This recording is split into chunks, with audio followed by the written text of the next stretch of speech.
Welcome to The Failure Gap, the podcast where leaders get real about what it takes to move from agreement to alignment and turn strategy into action. I'm Julie Williamson, CEO of Carrikins Group and author of the best-selling book, Make How Matter. I started this podcast because I've seen the same pattern in boardrooms, leadership teams, and organizations of every size. Smart people agree on the strategy, the priorities, and the goals, but progress still stalls. The space between knowing what to do and aligning your team around how to do it together is what I call the failure gap. At Carrikins Group, our work is focused on helping leaders close the failure gap by making how matter. So alignment becomes more than agreement in the room. It becomes shared action across the organization. In each episode, I sit down with leaders from all sorts of organizations to talk about the real stories behind transformation, the tough lessons, the hard decisions, and the breakthroughs that helped them to move forward. Thank you for joining me today. Now let's close the failure gap. We love talking with interesting people, and today we're joined by Alex Pregnolato. He's the CFO of Liberty London and comes from a long career in high fashion, including Versace, Prada, and De Beers. Alex, welcome to the Failure Gap. Thank you, Julie. Thank you for having me. I'm excited to be here. Well, I'm looking forward to this conversation as well. And I can't wait to get into it with you as we think about in your career where you've seen organizations really close this space between agreeing that something sounds like a good idea and actually getting it done. But before we get there, I would love to give our listeners an opportunity to hear a little bit about your career journey and the different twists and turns that landed you as the CFO of Liberty London. Can you just give us a little bit about your background? Sure, of course. Let me start saying that, born and raised in Italy, blah, blah, blah, blah. After getting graduated at University of Economics in Torino, I had the opportunity to move to the States. So at the age of 26, I moved to New York for working as a financial analyst for Ferrero. Ferrero is like the dessert company and a big, big, big corporate. After that experience, that at that time, and we're talking about 2001, a long time ago, I was almost ready to go back to Italy when my boss at the time told me, "No, you're not ready yet to stay in this country and learn more, do more, get exposed to different kind of industry." And so that's what I did. So I moved to Prada for several years. Then I moved to China. I moved to China for 3 years in 2013. After that experience, I moved back working with a company called MCM in United States again as a VP of Finance. After a few years with MCM, I had the opportunity to join Versace in a very at a very interesting time, and that was the year before Versace was acquired by Michael Kors. Then they became Capri. So I was part of that transition from like a company owned by private equity and the family to a listed company in the United States. After several years, COVID hit, and there was a time in my life that I was in New York, and I was not so sure if I wanted to be there or find my way back home or close to home. So an opportunity with De Beers came along here in London, and that was in 2021. I took that opportunity as a group CFO for De Beers retail division, and I stayed with De Beers for over 4 years. And now I'm here at Liberty as a group CFO for Liberty London, which is a company that is fundamentally built on two major pillars. One is our iconic store on nearby Regent Street, and the other one is a fabric business that is probably extremely famous around the world because it carries the Liberty style that was the main element that made us like so well known around the world. And I joined Liberty. Now it's almost 9 months ago.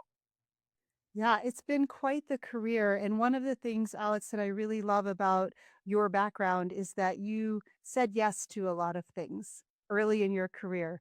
You didn't just try to follow, a ladder or step, step, step. It sounds like you were willing to shift and to try different things and move different places and get a variety of experiences as you went along your way, especially in that early career. And I think for our listeners, that's an important takeaway to know that you don't have to have it all figured out when you're 26. You can still be exploring and learning and trying different things as you go. Yeah, you said it absolutely right. And especially if we go back to the very beginning, first of all, I was extremely lucky to have my boss at the time was the one telling me, Alex, your path here, your journey at Ferrero, it's over. You come back with me in Luxembourg, or you need to be ready to jump in the dark and try something new, something different. So as you know, it's now 25 years ago. I still remember clearly the words that this person gave to me. By the way, this person that was my boss is one of my best friend now. So we stayed in touch from time to time when I have doubts, questions, or I need like a different perspective. I tend to get in touch with him, even after after going from a financial analyst to group CFO. So it was good to listen to him. And at the same time, I have to say that I always had this kind of approach where I was not scared to jump in the dark. Sometimes it's comfortable and convenient to work for the company you are with, you know, the people, you know, the processes, you know, the dynamics, you know, everything. But I always wanted to do more, do different, learn more, learn faster, and that was probably the best way for me to challenge myself because it was not easy. To learn new things, learn new processes, learn about different industries because that's also what happened. And overall, I'm glad that I did what I did through the past like 20 years. I really appreciate that you share that relationship that you forged early in your career and that this person took the time to have the conversation with you and encourage you to step out of your comfort zone because it is easy to just stay in the track that you're in and jumping over to something else can feel a little hard or scary. And it couldn't have been easy to move to the States and then move to China and then try different things and be in different environments. And I think, for our listeners, especially those who are earlier in their careers, something to think about is if it's easy, you might not be doing it right. There might be an opportunity to challenge yourself in some different ways with your career rather than just staying where it feels comfortable and easy. Yeah, you know what? It's part of also your your nature and your DNA. I'm a curious person, so curiosity is what drove me to place to place, and I have to say also ambition a little bit because when you feel that you learn everything you need to learn in your role and you want to know more, you want to have like a different perspective, you want to have a different understanding of a different industry and what's not.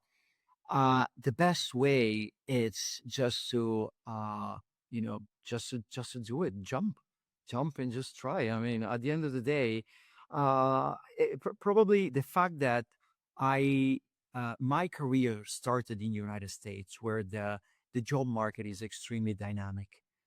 If I would have started in Italy where there is no such a dynamic job market and people tend to retain their job, to keep their job, because you don't know what the future is gonna just give you. So probably I would have a different approach. But United States is like such a fluid market dynamic. You don't have to be scared to jump from one place to another. Things can go well, things can go not so well. And happened to me that things didn't go well as well through my career. But at the end of the day, I was lucky to work in a country where there is this kind of flexibility. Definitely. Yeah. Yeah, and I think that you took advantage of that as well. Like you said, your curious nature and your ambitious nature led you to try some things that other people might shy away from. So the encouragement that I'm hearing here is be willing to try be willing to fail, be willing to keep moving, and look for opportunities to grow your experiences, which I think is wonderful. And by the way, leads us very nicely into the conversation of the space between agreeing that something is a good idea and actually getting aligned and getting it done, because often that requires a degree of curiosity and ambition and a willingness to try, and willingness to take some risks to do things a little bit differently. And Indeed, you need excitement, you need like passion for what you do. You need like to have like a deep desire to understand the business you're in it. So sometimes so many times I've heard especially in the past, oh, but you're just working finance, or you're just a CFO. You what you do numbers. You just need to understand the numbers. That is another important message I want to give it. Like, if you want to be good at your job, probably whatever kind of job you have, you need to understand the business in depth. Because I mean, numbers is just another language, but it's another way to convey a message. But you need to understand what kind of message you want to deliver. So numbers are a way to understand the business, explain the business. But a CFO or a FP&A person, or whoever works in finance or in operations, it's like it's a it's a fundamental part of like the good results of the company. So it's important to, in my view, to understand the business, feel part of the business. Sometimes it's all about, I do numbers, so I just like do my month-end report, I do my budget, my forecast. It's like a lot more than that, especially if you wanna be in the room with the people and literally be the famous business partner. Nowadays, there is no a single CEO or organization. They are not looking for a CFO that is actually a business partner first. yeah. You know, I was just talking a few weeks ago with a CHRO, human resources person, and she said the same thing, which is that in her career, getting to know the business is what has made the difference for her in her functional role. And I do think functional people sometimes make the mistake of thinking that being an expert in your functional discipline is enough. But you really need to know and understand and connect with the business in order to put things in context. And it sounds like that's what you're doing with finance as well. Absolutely, absolutely. It's fundamental. And it's the same message that I try to convey to my team now, or my team before the beers, or the teams before those. So it's very important. Absolutely, no doubt. Well, you have been with some organizations that have gone through some significant transformations or growth, ownership types of transformations, strategic transformation, and also, you know, looking at growth opportunities. I think about Liberty even starting to get into supporting people doing crafting and things like that. That's a new part of the business. And I'm curious, when you think about your experiences in working with executive teams who are trying to lead through transformation, what stands out to you as, you know, things that work and things that don't work as they try to get aligned and to really take the business in a new direction? What are some of the key characteristics that you see at that leadership level that help people move from agreeing it would be great if we did that and to get aligned as a team to get it done? Oh, this is like it's this is all it's complicated. It's a very there I could talk about like for hours about that. First of all, let me start saying one thing that, especially at least for me in the past 10 years, um, I always work for companies that they want to go through a transformation. Transformation. This word transformation, I think we all overuse the word transformation, and we tend to put in transformation a lot of meanings that not necessarily are transformations. A turnaround is not a transformation. A turnaround is often lately there is a sort of camouflage, and people use the word transformation just to do a turnaround. But the what needs to happen in order to go through a transformation is different than a turnaround. Just to give an example, or when we use like the words like a digital transformation, when we actually people want simply to B2B2C business or an online business. That is not transformation. Digital transformation requires a completely different approach to just go and sell online. It requires like a complete, understanding and remapping of the all the back and front end of the company. It requires to bring people on board. It requires like change management. It require like a rewire operation that then they're going to bring the business, for instance, in a business transformation. Just to give you an example, but this is one thing, and I don't want to digress, but one thing that I experienced quite often lately is they need to go through a new strategic implementation, strategic review. Everybody goes. So we are going through a strategic review now. I went through a strategic review when we were at the beers. So uh, you know, Sun Tzu, that is like the writer of The Art of War, Yeah. said the strategy without planning is the slowest way to victory, and planning without strategy is just a noise before the defeat. So this is something that I could not, agree more on that. I often spend an incredible amount of hours working on a strategic plan, but then we didn't spend enough time or we didn't bring the people on board in order to plan in the execution of such a strategy. So this is the major gap that I always experience. So come up having a goal and putting on a PowerPoint or a Gamma nowadays, wherever you want to put it, Yeah. a strategy, it's it, it's not that complicated. What is complicated is to map and have the right people in the right place that are accountable and they know their deliverables and they're going to be on top of everything and they're going to create the kind of traction, interest, and they're going to be able to move the organization towards that goal. Right now, um, that in planning a strategic change and innovation, 3 years plan, call it whatever you want, it takes the level of details that need to be on a board and there to work on a single week and month, and it's like incredible. And sometimes people forget about that. And as soon as you start to diverge from like the plan versus the strategic planning, you lose momentum and you lose confidence and you lose and you start second guessing yourself. Is this the right strategy? Is this right? Probably there is nothing wrong with the strategy. It's just the execution is the problem.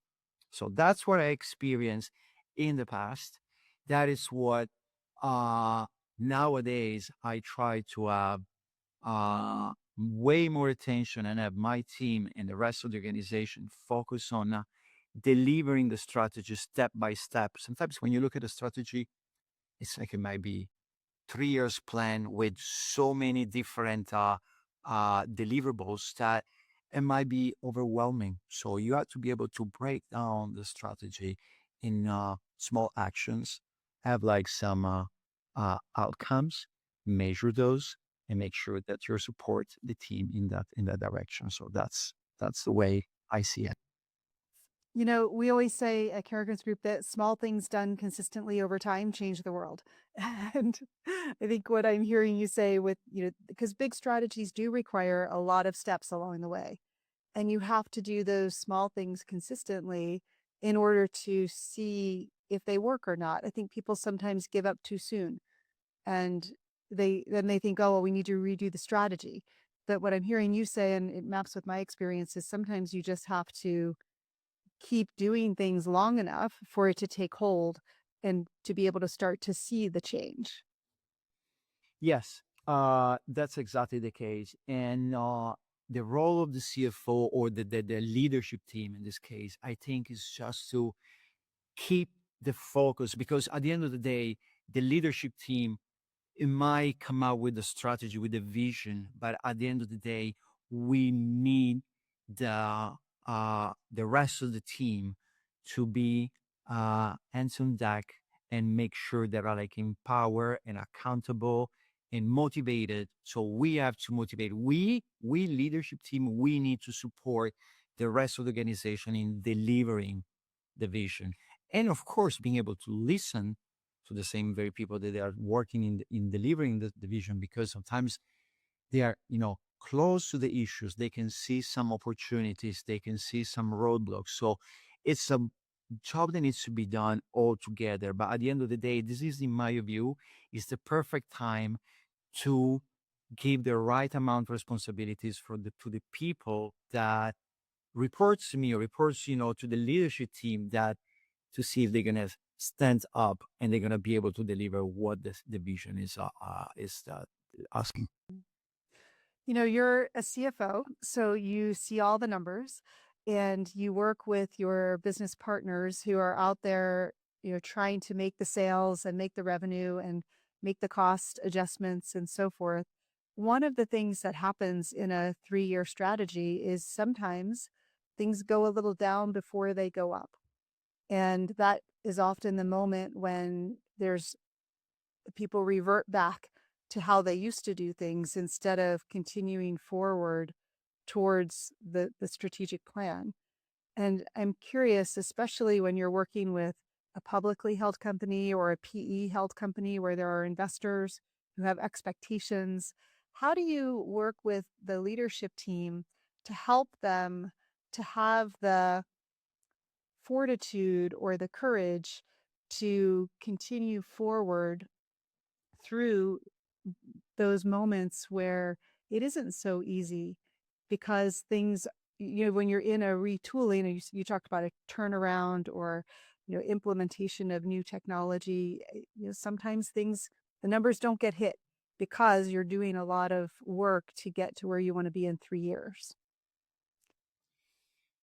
Yes, that's like, it's always the conundrum of like when you are in the boardroom, there are things where that certain board members, PE or whatever, they want to hear certain things that not necessarily is what the strategy is going to deliver. Let's face it, if the strategy would be such a easy thing to deliver, you would probably don't need a strategy in the first place. You just need simply just to increase the media spending, or just open more stores, and magically top line and bottom line will be delivered like that. 99% of the times it doesn't happen like that. In a strategic review, in like approaching new opportunities, there are uh, things they most of the time they're going to be, not, I don't want to say bad, but they're not going to go up right away. First is going to be always like a period where like an investment is needed, and then the investment is going to deliver something. I'm not a big fan of a kind of strategic planning on a hockey stick kind of approach, which I don't believe either. But at the same time, I think it's our role, the CEOs, the C levels of the company, when we are in the boardroom, just to manage the expectations, and in a way also educate the board about what are we trying to do here, what we want to deliver, and how long it's going to take, how long it's going to cost.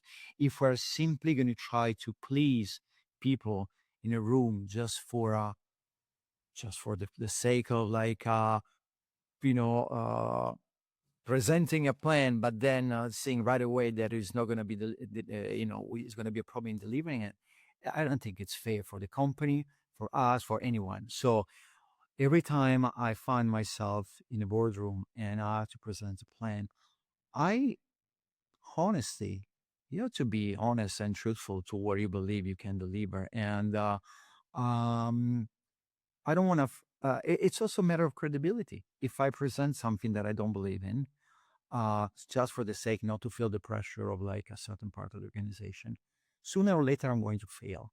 And probably I'm going to fail from the very first minutes when like there's going to be a expectation and deliverables they're going to be immediately start to diverge.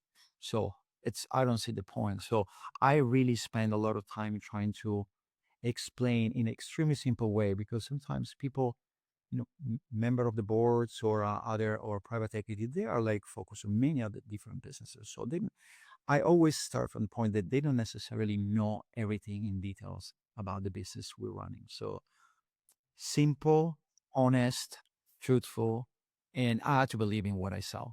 I mean, that's at the end of the day, I would never approve the plan that I don't 100% support.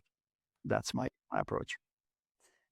I think a lot of what you're saying there rings true for moving from agreement to a good idea and into alignment in a lot of different cases, whether it's working with the board to have an ambitious strategy be realized, or even for an individual who's trying to do something different for themselves. You have to understand what the steps are along the way. You have to be clear with the people who are needing to be engaged and enthusiastic about it, and you have to make sure that the people who are leading it are willing to do the hard work, but also to believe in the plan, and that they continue to share that belief with their colleagues, but also upwards with the board or whoever else is involved. And I think those elements of breaking it down, having clarity, understanding what that long term goal is, are really helpful for keeping people aligned when you're asking them to do hard work, to do things that are hard. Yeah.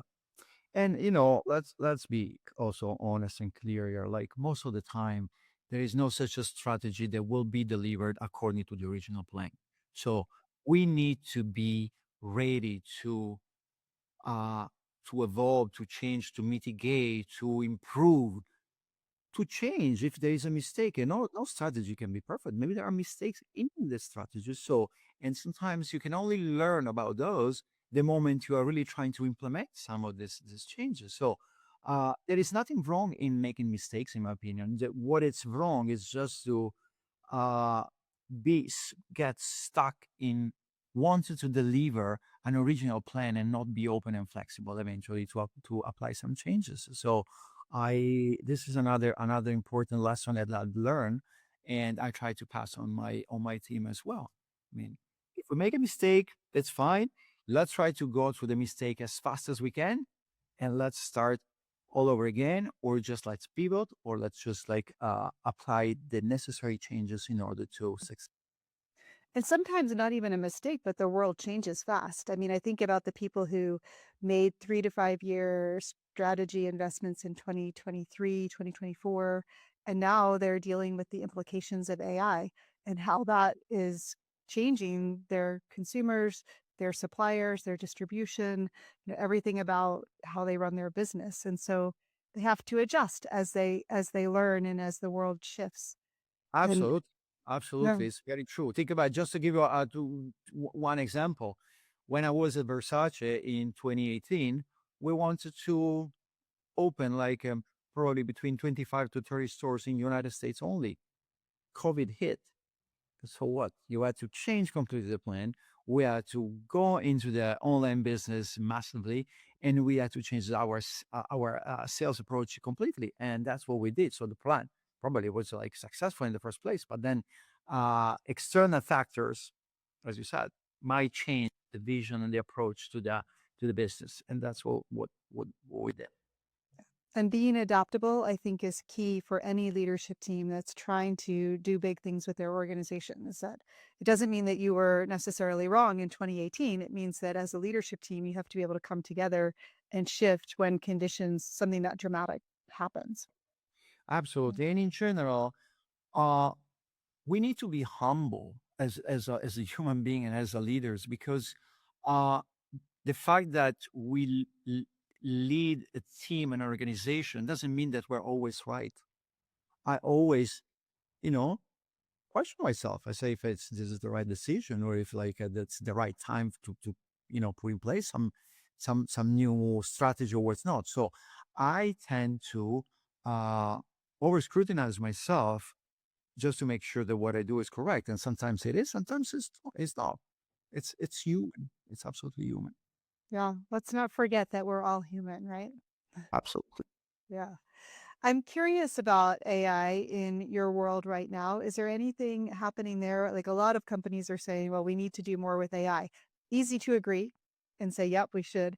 Tough to get aligned and do things in different ways. Anything that you can share about what's happening with your team right now in that space? Yeah, I think this is the real transformation because nowadays it's there are so m- so many new technologies and AI support that we can add at every single level, from sales, marketing, content, supply chain, accounts payable, you name it, everything. Everything can support our business. And we are having a thoughtful approach, in my opinion. We don't want to rush things. We on our roadmap for the next 3 years, there are like some AI developments and deployments within the company, especially on the top line. It's just that sometimes it's confusing in a way, because if you would look at my inbox right now, I probably receive 30 to 40 emails on a daily basis about somebody trying to sell me some sort of a AI tool, like is the one that is going to solve all my problems.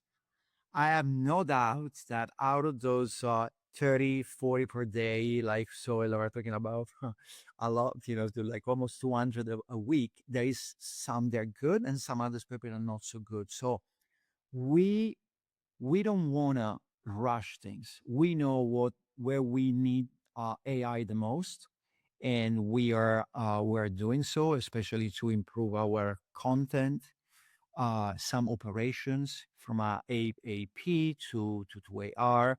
There are a few things. In the meantime, we're getting ready uh, to more things that are like more like strategic, I would say, for especially on a top line level. But nowadays, it's it's unthinkable, in my view, to consider that we can compete with the rest of the world without having AI, because ooh, I already see competitors. I see other companies, the way they leverage the technology. Um, we simply gonna go the same direction. It's just that we're taking our time. Let's put it this way. Our time means like probably 12 to 18 months. It's not that. It's not that more than that. Yeah, it does seem like the landscape is still settling, but you can't wait for it to settle to be learning. As you pointed out earlier, right? Everything is about learning and staying curious and not being so committed to your original plan that you can't adapt as things emerge and as things go forward. And AI seems like that kind of space right now. There's a need to move thoughtfully and carefully, and also there is some settling to do in the industry so that we see what the landscape will look like in a year or two. Yeah. And again, we're using it. It's just that we don't want to overuse it at the moment, because we want to make sure that whatever we are implementing now is gonna deliver what we are expecting. And then probably if we're gonna be on a curve that is gonna in the next 12 to 18 months, probably we're gonna see the benefits, and probably we're gonna add more AI in certain areas of the business for sure. Yeah, I mean, Kerrigan's Group, we're just a small consulting firm, and we're doing a similar approach of saying, let's be using it and be fluent and be comfortable and confident with it, but let's not place any big bets until we see where we really want to go with it and how it is best in service to our clients. So we have in a different scale, a similar approach. Absolutely. Yeah. Yeah. Wise approach, I would say. Yeah. Yeah. Yeah. Well, Alex, when you think about this idea of moving from agreement to alignment, you've given us some great ways to think about working with our teams in providing clarity, in breaking things down into steps, in staying curious, in being willing to try things, not being afraid to fail, being willing to adjust as you go and as you learn, being open to conditions changing around you. There's a lot in that space in the conversation that we've had that I think our listeners can take away and think about as a leader. Am I bringing that into creating alignment around a transformation or a turnaround, or which is, by the way, another thing I appreciated. I'll go back to your earlier comments, which is be clear about what it is. Not everything is a transformation, right? Not everything deserves that label. and you want to be, because how you solve for a turnaround is different than how you solve for a transformation. And so I appreciate that push as well around clarity. So you've given us some great things to think about when we think about moving from agreement to alignment. I'm curious, just from a personal perspective, is there anything in your life where you've thought, I'd really like to do that, and you've gotten yourself aligned and gotten it done? I know for me, I always talk about the fact that I always say I agree very much that I would love to learn another language. And I find it really hard to get aligned and do the work, but I keep trying, I keep chipping away at it. And small things done consistently over time, right? So for me, that's what I'm trying to do. Anything in your life where you're trying to learn something new, or you've done that recently, and that you could share with our listeners? Yeah, I think that the list can be long, but let me give you an example. And you know what? I'm gonna tell you why. Definitely, I think since few months, I I'm trying to learn Chinese. So when I was in China, I was able to barely communicate with a broken Chinese. So I don't even want to, people to consider me that I was speaking Chinese. Not at all. But at least I was able to order in a restaurant and tell the taxi driver where to go. Now it's difficult even that. So with me traveling to Japan and China quite often for work, I really feel that I would love to be able to communicate with locals, even with some few broken words. So I I I'm trying. Uh, but the worst thing that I do is just that sometimes I found excuse to myself not to do it. That's like the part that I had to overcome. That, oh, I'm too tired, I'm too busy, I'm too something. But the reality is that I spend like probably 45 minutes to 1 hour on Instagram every day. So I could simply just give up that time just to learn something about on Chinese. And so sometimes literally we have excuses. So I have to be better than that. And that's where I diverge from from the plan to the alignment. But yes, that's definitely one thing that comes to my mind that I'm working Mm. on. Yeah. That's a tough one. And even though obviously you speak a couple of languages already, Chinese is so different from the languages that we're most familiar with. So I applaud you for taking that on. And also applaud your honesty, which is I'm in the same boat. There are definitely moments of time every day that I could spend on that goal of learning another language that I don't, for 100 reasons. I'm tired, I'm, whatever, I'm distracted. But if I redirected those minutes, I could get it done. And so I appreciate that push as well. So you and I can hold ourselves accountable Yes, to, indeed. yeah. Yeah. Mhm. In a year, I'm going to come back and see how your Chinese is. Absolutely. Next Yeah. time with pleasure. Yeah. Yeah. Great. Well, hey, we ask everybody two final questions as a wrap up for this. This has been a great conversation, and I really appreciate you sharing your professional experiences and a little bit about something you're working on personally too. So thank you so much for that. I would love it if you would just give our listeners two or three things that you would suggest that they really focus on if they are trying to keep their team aligned to a big goal and more of a long-term goal. How do you see yourself and your team through something ambitious that's going to take a while to get done? Any hot tips or things that you want to make sure people focus on when they're in that situation? Oh, well, first, I like to show my human side to people, to my team.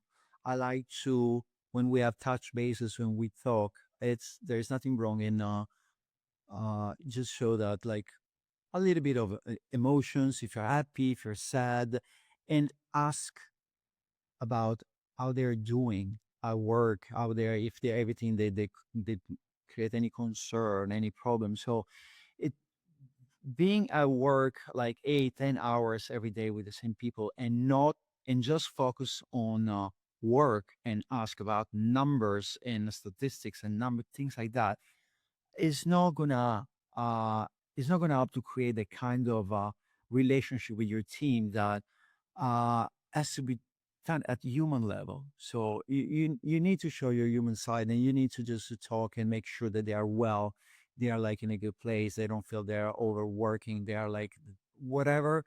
But if you don't ask, they will never tell. If they tell, it's going to be usually too late. So this is an important thing that I want to make sure of that. And then another thing I like to do with my team, it's always to explain why I need something, why we need something. Spend time like once a month, once every quarter, just to go through the the financial results of the entire company. What is going well, what is not going so well. Because you would be surprised sometimes, especially even in my team, besides my most senior members, sometimes they don't have a clue of what where the company is going, what it's doing, or maybe just for a division but not the other one. So make them feel part of this journey. Tell people, I like to tell people, what are we doing, why are we doing it? Why I'm asking certain things, why I would like to see things in a certain way. So they make them feel that they have a purpose and not just like I'm the boss, is the subordinate, and he has to provide, he or she should provide, end the conversation. No, I think it has to be more than that. I think those are two great suggestions for people who are trying to keep things moving, and that is to connect as humans and also to make sure that people see the big picture and that they understand the context that they're working in. Yeah. Indeed. Great tips for creating alignment across a team, especially towards a longer term goal. Alex, the last question we'd like to ask everybody is a dream along with me question. And it is, if you could get any group of people aligned to doing something together, whether it's someone in your community, a group in your community or your family or at work or the world in general, or maybe a volunteer group that you're involved with or something like that, if you could get that group aligned to do something together, what would that thing be?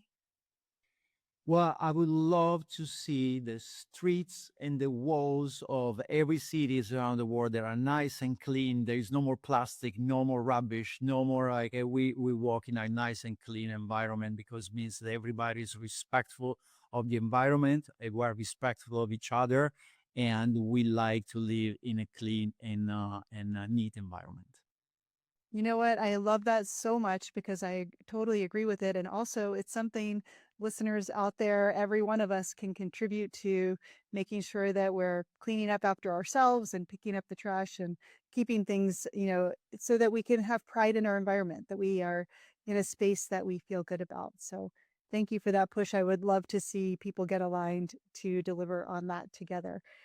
Alex, thank you so much. This has been such a wonderful conversation. Wonderful to hear about your career, how you've navigated different twists and turns along the way, some of the things that you do as a CFO to try and make sure that you and your team and your business partners can get aligned to complex and ambitious strategies that take time to deliver on.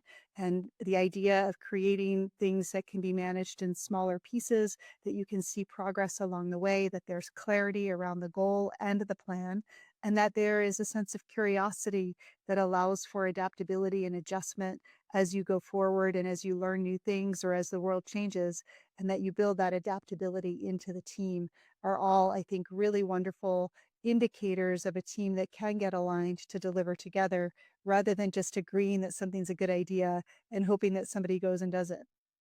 So thank you so much for this conversation. We really enjoyed it. Thank you, Julie. It was a real pleasure to be here and talk to you. I know it took us a while, but we're truly happy that we made it. And I'm looking forward also to hear from your next podcast in your channel. Thank you very much. Yeah, thank you. And to all of our listeners, please remember to like and share the episode. We always appreciate that. And we will see you next time on The Failure Gap.